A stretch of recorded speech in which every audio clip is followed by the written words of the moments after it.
Durante toda la noche trazaron su camino a través de desfiladeros intrincados y de senderos irregulares sembrados de rocas. Varias veces perdieron el rumbo y otras tantas el íntimo conocimiento que Job tenía de las montañas les permitió recuperarlo. Al rayar el alba, un escenario de maravillosa, aunque agreste belleza, se ofreció a sus ojos.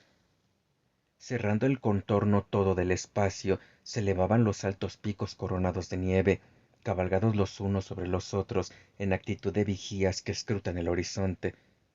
Tan empinadas eran las vertientes rocosas a entre ambos lados, que los pinos y alerces parecían estar suspendidos encima de sus cabezas, como a la espera de un parco soplo de aire para caer con violencia sobre los viajeros.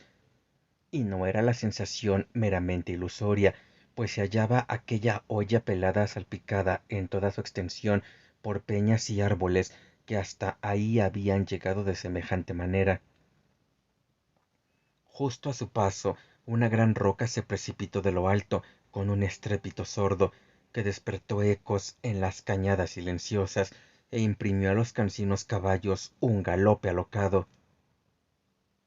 Conforme el sol se levantaba lentamente sobre la línea de oriente, las cimas de las grandes montañas fueron encendiéndose una tras otra, al igual que los faroles de una verbena, hasta quedar todas rutilantes y arreboladas.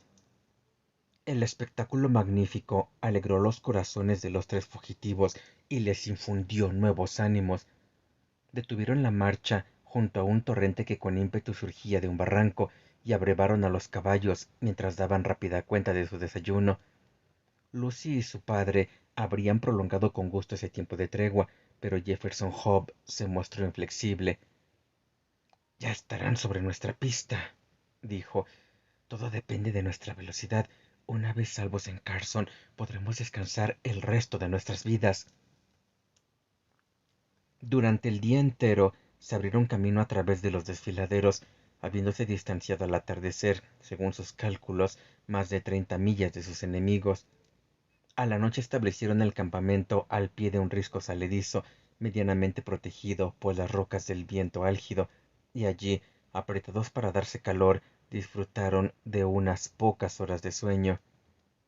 Antes de romper el día, sin embargo, ya estaban en pie, prosiguiendo viaje. No habían echado de ver señal alguna de sus perseguidores, y Jefferson Hobb comenzó a pensar que se hallaban acaso fuera del alcance de la terrible organización en cuya enemistad habían incurrido. Ignoraba aún cuán lejos podía llegar su garra de hierro y qué presta estaba ésta a abatirse sobre ellos y aplastarlos. Hacia la mitad del segundo día de fuga, su escaso lote de provisiones comenzó a agotarse.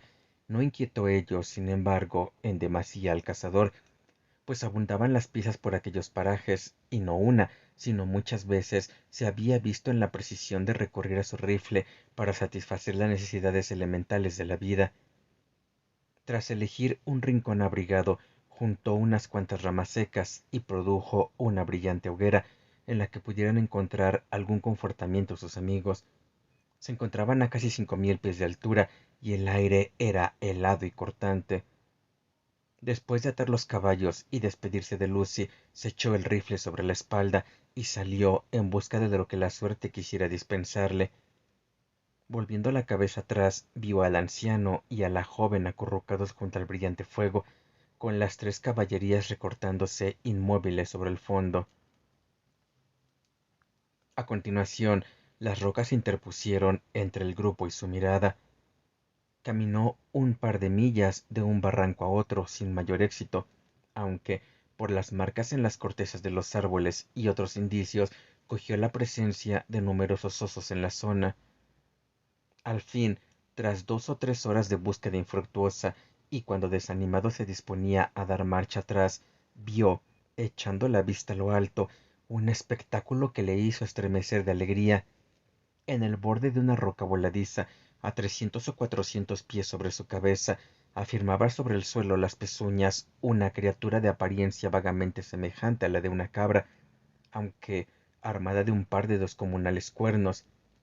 La gran astada, por tal se le conocerá probablemente el guardo vigía de un rebaño invisible al cazador, mas por fortuna estaba mirando en dirección opuesta a éste y no había advertido su presencia.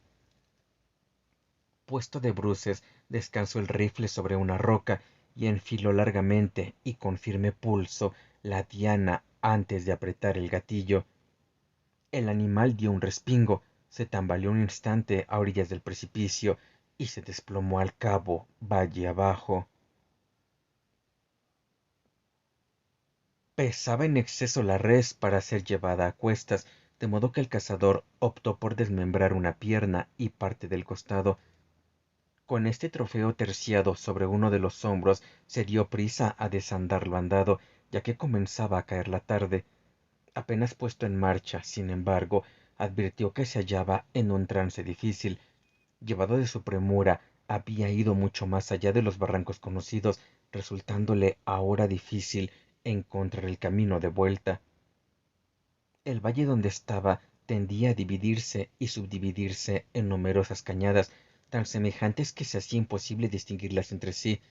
Enfiló una por espacio de una milla o más, hasta tropezar con un venero de montaña que le constaba no haber visto antes. Persuadido de haber errado el rumbo, probó otro distinto, mas no con mayor éxito. La noche caía rápidamente, y apenas si restaba alguna luz, cuando dio por fin con un desfiladero de aire familiar. Incluso entonces no fue fácil seguir la pista exacta, porque la luna no había ascendido aún, y los altos riscos, elevándose a una y otra mano, acentuaban aún más la oscuridad. Abrumado por su carga y rendido tras tanto esfuerzo, avanzó a trompicones, infundiéndose ánimos con la reflexión de que a cada paso que diera se acortaba la distancia entre él y Lucy, y de que habría comida bastante para todos durante el resto del viaje. Ya se hallaba en el principio mismo del desfiladero en que había dejado a sus compañeros. Incluso en la oscuridad acertaba a reconocer la silueta de las rocas que los rodeaban. Estarían esperándolo, pensó, con impaciencia, pues llevaba casi 5 horas ausente. En su alegría, juntó las manos, se las llevó a la boca a modo de bocina y anunció su llegada con un fuerte grito, resonante a lo largo de la cañada. Se detuvo y esperó la respuesta. Ninguna obtuvo, salvo la de su propia voz, que se extendió por las tristes, silenciosas cañadas, hasta retornar multiplicada en incontables ecos. De nuevo gritó, incluso más alto que la vez anterior, y de nuevo permanecieron mudos los amigos a quien había abandonado tan solo unas horas atrás. Una angustia indefinible y sin nombre se apoderó de él, y dejando caer en su desvarío la preciosa carga de carne, echó a correr frenéticamente campo adelante. Al doblar la esquina, pudo avistar por entero el lugar preciso en que había sido encendida la hoguera. Aún restaba un cúmulo de brasas, evidentemente no avivadas desde su partida. El mismo silencio impenetrable reinaba en derredor. Con sus aprensiones mudadas en certeza, prosiguió presuroso la pesquisa. No se veía cosa viviente junto a los restos de la hoguera. Bestias, hombre, muchacha, habían desaparecido. Era evidente que algún súbito y terrible desastre había ocurrido durante su ausencia, un desastre que los comprendía a todos, sin dejar empero rastro alguno tras de sí. Atónito y como aturdido por el suceso, Jefferson Hope sintió que le daba vueltas la cabeza y hubo de apoyarse en su rifle para no perder el equilibrio. Sin embargo, era en esencia hombre de acción y se recobró pronto de su temporal estado de impotencia. Tomando un leño medio carbonizado de la ya lánguida hoguera, lo atizó de un soplido hasta producir en él una llama, y alumbrándose con su ayuda, procedió al examen del pequeño campamento. La tierra estaba toda hollada por pezuñas de caballo, señal de que una cuadrilla de jinetes había alcanzado a los fugitivos. La dirección de las improntas indicaba asimismo que la partida había dirigido de nuevo sus pasos hacia Salt Lake City, quizá con sus dos compañeros. Estaba próximo Jefferson Hope a dar por buena esta conjetura, cuando sus ojos cayeron sobre un objeto que hizo vibrar hasta en lo más recóndito todos los nervios de su cuerpo. Cerca, hacia uno de los límites del campamento, se elevaba un montecillo de tierra rojiza que a buen seguro no había estado allí antes. No podía ser sino una fosa recién excavada. Al aproximarse, el joven cazador distinguió el perfil de una estaca hincada en el suelo, con un papel sujeto a su extremo ahorquillado. En él se leían estas breves, aunque elocuentes palabras: John Ferrier, vecino de Salt Lake City, murió el 4 de agosto de 1860. El valeroso anciano, al que había dejado de ver apenas unas horas antes, estaba ya en el otro mundo, y este era todo su epitafio. Desolado, Jefferson Hope miró en derredor por si hubiera una segunda tumba, mas no vio traza de ninguna. Lucy había sido arrebatada por sus terribles perseguidores para cumplir su destino original como concubina en el harén de uno de los hijos de los ancianos. Cuando el joven cayó en la cuenta de este hecho fatal que no estaba en su mano remediar, deseó de cierto compartir la suerte del viejo granjero y su última y silenciosa morada bajo el suelo. De nuevo, sin embargo, su espíritu activo le permitió sacudirse el letargo a que induce la desesperación. Cuando menos podía consagrar el resto de su vida a vengar el agravio. Además de paciencia y perseverancia enormes, Jefferson Hope poseía también una peculiar aptitud para la venganza, aprendida acaso de los indios entre los que se había criado. Mientras permanecía junto al fuego casi extinto, comprendió que la única cosa que alcanzaría a acallar su pena habría de ser el desquite absoluto, obrado por mano propia contra sus enemigos. Su fuerte voluntad e infatigable energía no tendrían, se dijo, otro fin. Pálido, ceñudo el rostro, volvió sobre sus pasos hasta donde había dejado caer la carne, y tras reavivar las brasas, asó la suficiente para el sustento de algunos días. La envolvió luego, y cansado como estaba, emprendió la vuelta a través de las montañas, en pos de los ángeles vengadores. Durante 5 días avanzó, abrumado y con los pies doloridos, por los desfiladeros que antes había atravesado a uña de caballo. En la noche se dejaba caer entre las rocas, concediendo unas pocas horas al sueño, pero primero que rayase el día estaba ya de nuevo en marcha. Al sexto día llegó al cañón de las Águilas, punto de arranque de su desdichada fuga. Desde allí alcanzaba a contemplarse el hogar de los Santos. Maltrecho y exhausto, se apoyó sobre su rifle, mientras tendía fieramente el puño curtido contra la silenciosa ciudad extendida a sus pies. Al mirarla con mayor sosiego, echó de ver banderas en las calles principales y otros signos de fiesta. Estaba aún preguntándose a qué se debería aquello, cuando atrajo su atención un batir de cascos contra el suelo, seguido por la aparición de un jinete que venía de camino. Cuando lo tuvo lo bastante cerca, pudo reconocer a un mormón llamado Cooper, al que había rendido servicio en distintas ocasiones. Por tanto, al cruzarse con él, lo abordó con el fin de saber algo sobre el paradero de Lucy Ferrier. «Soy Jefferson Hope», dijo. «¿No me reconoce?». El mormón le dirigió una mirada de no disimulado asombro. Resultaba de hecho difícil advertir en aquel caminante harapiento y desgreñado, de cara horriblemente pálida y de ojos feroces y desorbitados, al apuesto y joven cazador de otras veces. Satisfecho, sin embargo, sobre este punto, el hombre mudó la sorpresa en consternación. «Es locura que venga por aquí», exclamó. «Por solo dirigirle la palabra, peligra ya mi vida. Está usted proscrito a causa de su participación en la fuga de los Ferrier». «No temo a los Cuatro Santos, ni a su mandamiento», dijo Hope vehementemente. «Algo tiene que haber llegado a sus oídos, Cooper. Le conjuro por lo que más quiera para que dé contestación a unas pocas preguntas. Siempre fuimos amigos. Por Dios, no rehúya a responderme. ¿De qué se trata? Inquirió nervioso el mormón. Sé rápido. Hasta las rocas tienen oídos y los árboles ojos. ¿Qué ha sido de Lucy Ferrier? Fue dada ayer por esposa al joven Drever. Ánimo, hombre, ánimo. Parece usted un difunto. No se cuide de mí, repuso Job con un susurro.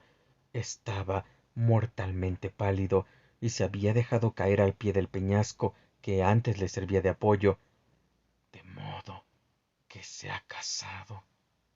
Justo ayer, no otra cosa conmemoran las banderas que veo ondear en la casa fundacional. Los jóvenes Drever y Stangerson anduvieron disputándose la posesión del trofeo. Ambos formaban parte de la cuadrilla que había rastreado a los fugitivos, y de Stangerson es la bala que dio cuenta del padre, lo que parecía concederle alguna ventaja. Mas, al solventarse la cuestión en el consejo, la facción de Drever llevó la mejor parte, y el profeta puso en manos de éste a la chica. A nadie pertenecerá por largo tiempo, sin embargo, ya que ayer vi la muerte pintada en su cara. Más semeja un fantasma que una mujer. ¿Se marcha usted? Sí, dijo Jefferson Hope, abandonada por fin su posición sedente. Parecía cincelado en mármol el rostro del cazador, tan firme y dura se había tornado su expresión, en tanto los ojos brillaban con un resplandor siniestro. ¿A dónde se dirige? No se preocupe, repuso, y terciando el arma sobre un hombro, siguió cañada adelante hasta lo más profundo de la montaña, allí donde tienen las alimañas su guarida. De todas ellas, era él la más peligrosa, entre aquellas fieras, la dotada de mayor fiereza.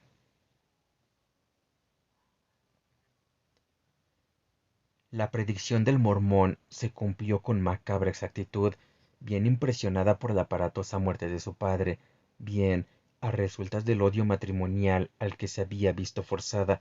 La pobre Lucy no volvió a levantar cabeza, falleciendo al cabo tras un mes de creciente languidez. Su estúpido marido, que la había desposado sobre todo porque apetecía la fortuna de John Ferrier, no mostró gran aflicción por la pérdida, pero sus otras mujeres lloraron a la difunta y velaron su cuerpo la noche anterior al sepelio, según es costumbre entre los mormones. Estaban agrupadas al alba en derredor del ataúd cuando, para su inexpresable sorpresa y terror, la puerta se abrió violentamente y un hombre de aspecto salvaje, curtido por la intemperie y cubierto de harapos, penetró en la habitación. Sin decir palabra o dirigir una sola mirada a las mujeres encogidas de espanto, se dirigió a la silenciosa y pálida figura que antes había contenido el alma pura de Lucy Ferrier. Inclinándose sobre ella, apretó reverentemente los labios contra la fría frente, tras de lo cual, levantando la mano inerte, tomó de uno de sus dedos el anillo de desposada. —¡No la enterrarán con esto! —gritó con fiereza, y antes de que nadie pudiera dar la señal de alarma, desapareció escaleras abajo. Tan peregrino y breve fue el episodio que los testigos habrían hallado difícil concederle crédito o persuadir de su veracidad a un tercero, a no ser por el hecho indudable de que el anillo que distinguía a la difunta como novia había desaparecido. Durante algunos meses Jefferson Hope permaneció en las montañas, llevando una extraña vida salvaje y nutriendo en su corazón la violenta sed de venganza que lo poseía.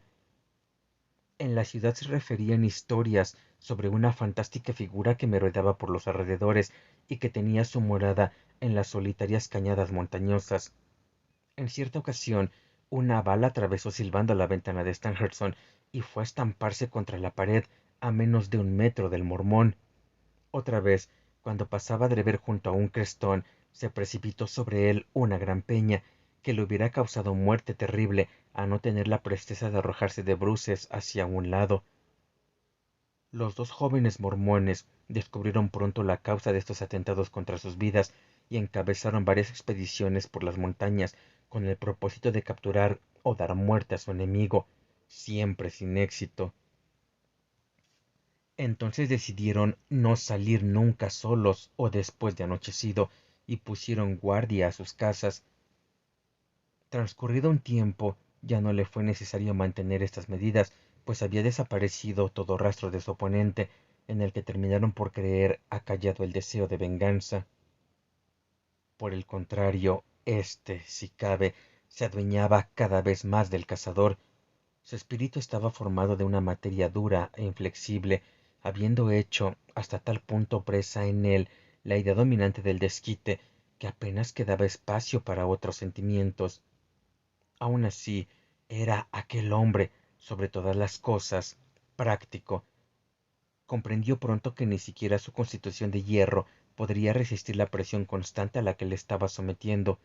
La intemperie y la falta de alimentación adecuada principiaban a obrar su efecto.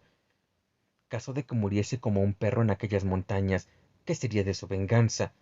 Ya había de morir de cierto si persistía en el empeño. Sintió que estaba jugando a las cartas de sus enemigos, de modo que muy a su pesar volvió a las viejas minas de Nevada, con ánimo de reponer allí su salud y reunir dinero bastante a proseguir sin privaciones su proyecto. No entraba en sus propósitos estar ausente arriba de un año, mas una combinación de circunstancias imprevistas le retuvo en las minas cerca de 5. Al cabo de estos, sin embargo, el recuerdo del agravio y su afán justiciero no eran menos agudos que en la noche memorable transcurrida junto a la tumba de John Ferrier. Disfrazado y bajo nombre supuesto, retornó a Salt Lake City, menos atento a su vida que a la obtención de la necesaria justicia. Un trance adverso le aguardaba en la ciudad. Se había producido pocos meses antes un cisma en el pueblo elegido, tras la rebelión contra los ancianos de algunos jóvenes miembros que, separados del cuerpo de la iglesia, habían dejado Utah para convertirse en gentiles. Trevor y Stangerson se contaban entre estos, y nadie conocía su paradero. Corría la especie de que el primero, por haber alcanzado a convertir parte de sus bienes en dinero, seguía siendo hombre acaudalado, mientras su compañero Stangerson nutría el número de los relativamente pobres. Sobre su destino actual nadie poseía, sin embargo, la menor noticia. Muchos hombres, por grande que fuera el deseo de venganza, habrían cejado en su propósito ante tamañas dificultades, pero Jefferson Hope no desfalleció un solo instante. Con sus escasos bienes de fortuna y ayudándose con tal o cual modesto empleo, viajó de una ciudad a otra de los Estados Unidos en busca de sus enemigos. Fue cediendo cada año lugar al siguiente, y se entreveró su negra cabellera de hebras blancas, mas no cesó aquel sabueso humano en su pesquisa, atento todo al objeto que daba sentido a su vida. Al fin obtuvo tanto ahínco en recompensa. Bastó la rápida visión de un rostro al otro lado de una ventana para confirmarle que Cleveland, en Ohio, constituía a la sazón el refugio de sus dos perseguidos. Nuestro hombre retornó a su pobre alojamiento con un plan de venganza concebido en todos sus detalles. El azar quiso, sin embargo, que Drever, sentado junto a la ventana, reconociera al vagabundo, en cuyos ojos leyó una determinación homicida. Acudió presuroso a un juez de paz, acompañado por Stangerson, que se había convertido en su secretario, y explicó el peligro en que se hallaban sus vidas, amenazadas, según dijo, por el odio y los celos de un antiguo rival. Aquella misma tarde Jefferson Hope fue detenido, y no pudiendo pagar la fianza, hubo de permanecer en prisión varias semanas. Cuando al fin recobró la libertad, halló desierta la casa de Drever, quien, junto a su secretario, había emigrado a Europa. Otra vez había sido burlado el vengador, y de nuevo su odio intenso lo indujo a proseguir la caza. Andaba escaso de fondos, sin embargo, y durante un tiempo tuvo que volver al trabajo, ahorrando hasta el último dólar para el viaje inminente. Al cabo, rehechos sus medios de vida, partió para Europa, y allí, De ciudad en ciudad siguió la pista de sus enemigos, oficiando en toda suerte de ocupaciones serviles, sin dar nunca alcance a su presa. Llegado a San Petersburgo, resultó que aquellos habían partido a París, y una vez allí se encontró con que acababan de partir para Copenhague. A la capital danesa arribó de nuevo con unos días de retraso, ya que habían tomado el camino de Londres, donde logró al fin atraparlos. Para lo que sigue, será mejor confiar en el relato del propio cazador, tal como se haya puntualmente registrado en el diario del Dr. Watson, al que debemos ya inestimables servicios.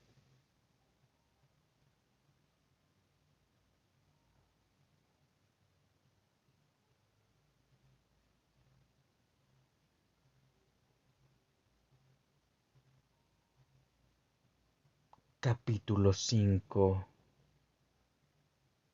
Los ángeles vengadores.